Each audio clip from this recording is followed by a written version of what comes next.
안녕하세요. 주목사입니다. 매주 목요일 신앙서적 한 권을 추천하고 함께 은혜를 나누는 한 권의 만나 103번째 시간입니다. 오늘 함께 나눌 책은 헨리 나우엔 지음 상처 입은 치유자입니다. 본서는 이 시대의 사역자들은 예수님처럼 상처 입은 사역자이자 치유하는 사역자이며 예수님이 자신의 몸이 찢기심으로써 친히 새 생명의 길이 되어 주셨듯이 우리 자신이 입은 상처들이 바로 다른 사람들에게 생명을 주는 원천이 될 수 있다고 말해주는 책입니다.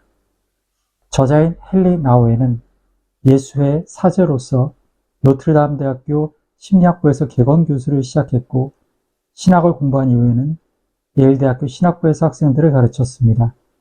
1996년에 심장마비로 소천하기 전까지 10년 동안 캐나다의 발달 장애인 공동체인 라르시 데이브레이크에 살면서 예수 그리스도를 따르는 삶을 몸소 실천으로 보여주었습니다. 목차를 살펴보겠습니다. 프롤로그 4개의 열린 문들, 현대의 사역의 위기 앞에서 1. 단절된 세상에서의 사역 2. 뿌리 없는 세대를 위한 사역 3. 소망 없는 사람을 위한 사역 4. 외로운 사역자의 사역 에필로그 진정한 사역자로 전진 나의 상처가 다른 이들의 생명이 되다. 책 속으로 들어가 보겠습니다. 만약 라이즈만이 말한 대로 오늘의 세대가 고독한 군중에 속한 익명의 일원들이라고 한다면 내일의 세대는 이 고독한 군중의 자녀들이 될 것입니다. 우리가 젊은이들의 눈을 들여다보면 우리는 그들의 세계가 어떤 것인지 그 그림자만이라도 살짝 엿볼 수 있습니다. 내일의 크리스천 리더십은 내일의 세대가 공통적으로 갖는 적어도 3가지 특징, 즉 내향성, 아버지의 상실, 그리고 강박성에 의해 결정될 것입니다. 내일의 사역자는 그가 숙고하거나 계획을 세울 때 이 특징들을 진지하게 고찰해야 합니다. 그들은 바깥이나 위에 붙잡을 수 있거나 불확실성과 혼란으로부터 그들을 이끌어 줄 것이 전혀 없다고 확신합니다. 어떤 권위나 제도, 외적이며 확고한 어떤 실체도 그들의 불안과 고독을 덜어주거나 그들을 자유롭게 해줄 힘이 없습니다. 그러므로 그들에게 남아있는 유일한 길은 내면으로 향하는 것입니다. 바깥 어딘가 또는 위 어딘가에 아무것도 없다면 가장 개인적인 자아의 내면 깊숙한 곳에 있는 무언가가 의미, 자유, 그리고 연합의 신비에 대한 열쇠를 쥐고 있을지도 모른다고 생각하는 것입니다. 독일의 사회학자 셰스키는 우리 시대를 일컬어 끊임없는 반성의 시대라고 했습니다. 어떻게 생각해야 하고 무엇을 해야 할지를 어떤 권위가 분명히 알려주는 대신 이 끊임없는 반성이 우리 존재의 한가운데 자리 잡게 되었습니다. 인간은 원칙적 신조를 자기 내면의 의식에서 찾아내 그것을 자기 이해의 원천으로 삼아야 합니다. 셰스키에 따르면 현대인의 정신은 끊임없는 자아 성찰의 상태에 있으며 자기 개인의 중심까지 더 깊이 들어가려 합니다. 저자는 현대사회를 일컬어 바라봐야 할 권위를 잃어버리고 자기 내부로만 눈을 돌리는 세대라고 진단합니다. 저자가 이 책을 쓰던 시절과 비교하여 2025년 현재도 그리고 앞으로도 이 통찰은 유효하리라고 생각합니다. 세상은 더 이상 신과 같은 절대적 권위를 신뢰하지 않고 각자 자기 생각이 옳은 대로 행하는 마치 왕이 없던 사사 시대와 같은 곳이 되어버렸다고 말합니다. 사역자의 역할은 목회적 대화, 설교, 가르침, 교회의식 등과 같은 모든 성직 활동을 통해서 사람들이 자신 속에서 역사하시는 하나님을 인식하도록 실제적으로 도와주는 것입니다. 기독교 지도자는 자신이 사역하는 사람들에게 하나님을 계시하거나 그가 가지고 있는 뭔가를 아무것도 가지고 있지 않은 사람에게 주는 것이 아닙니다. 다만 그들 존재의 근원이 되는 실체를 찾는 사람들을 도와주는 것입니다.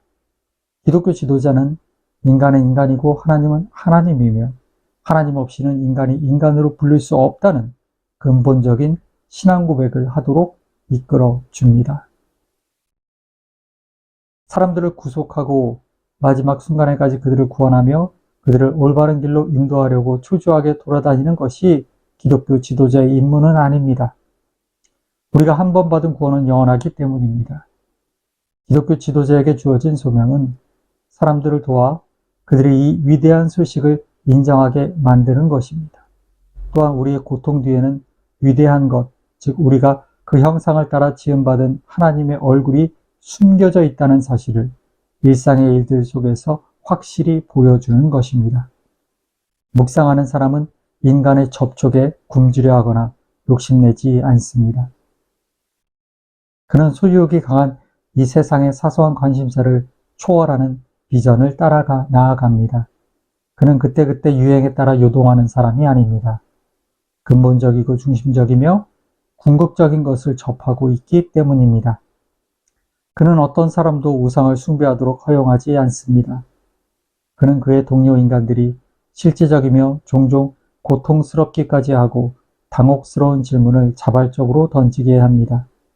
또 아무 문제 없어 보이는 그들의 행동 이면에 숨겨진 것을 보도록 문제의 핵심에 이르는 것을 가로막는 모든 장애물들을 제거하도록 그들에게 권유합니다. 지도자는 기도의 사람, 기도해야 하는 사람, 항상 기도해야 하는 사람입니다. 결국 기도의 사람이란 다른 사람에게서 메시아의 얼굴을 알아볼 수 있는 사람이며 숨겨진 것을 드러내고 구체적으로 잡지 못하던 것의 실체를 파악하게 해주는 사람입니다. 기도의 사람이 지도자가 될 수 있는 구체적 이유는 그가 자신 안에서 일어나는 하나님의 역사를 정확하게 표현함으로써 다른 사람들이 혼란으로부터 빠져나와 그들도 명료하게 인식하도록 해주기 때문입니다. 크리스천 리더십의 처음이자 끝이 되는 핵심은 남을 위해 자신의 생명을 내어주는 것입니다. 진정한 순교란 우는 사람들과 함께 울고 웃는 사람들과 함께 웃는 것에서부터 시작하며 고통스럽거나 즐거운 자신의 경험들을 다른 사람들이 마음껏 이용할 수 있도록 하여 그들이 스스로의 상태를 분명히 인식하고 이해할 수 있도록 돕는 것입니다. 리더십에 대한 커다란 착각은 광야의 고난을 겪어보지 않은 사람이 다른 사람들을 광야에서 벗어나도록 인도할 수 있다는 것입니다.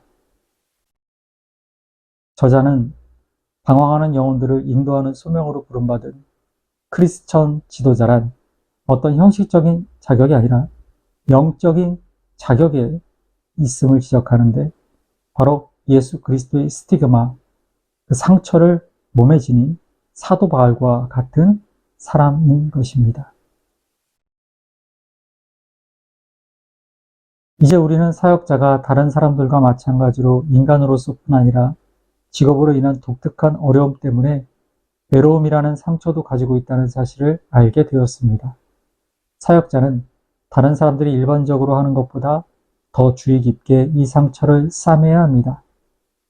자신의 고통을 깊이 이해할 때 사역자는 자신의 약점을 강점으로 바꿀 수 있으며 자신들의 고통을 잘못 이해하여 어둠 속에서 길을 잃고 헤매는 사람들에게 사역자 자신의 경험을 치유의 원천으로 제공할 수 있습니다. 이것은 매우 힘든 부르심입니다. 사람을 구원할 수 있는 사역자는 아무도 없습니다. 두려움에 떨고 있는 사람들에게 안내자가 될 수 있을 뿐입니다.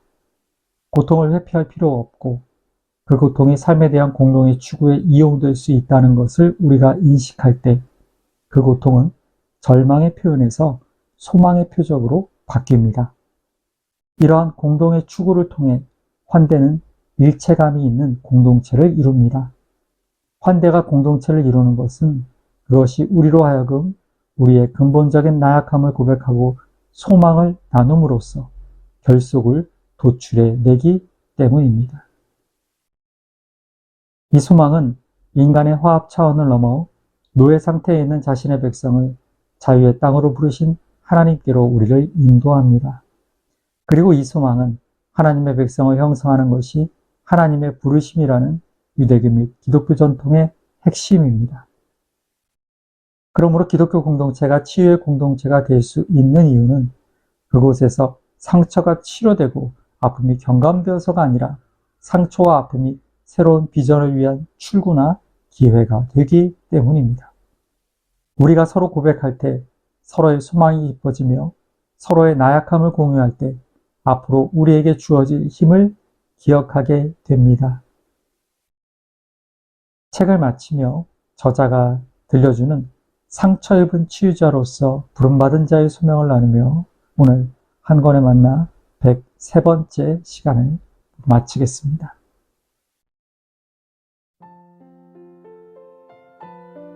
우리가 상처 입은 치유자로서 부름받았다는 것을 알 때조차도 치유가 오늘 일어나야 한다는 것을 인정하기란 여전히 어렵습니다.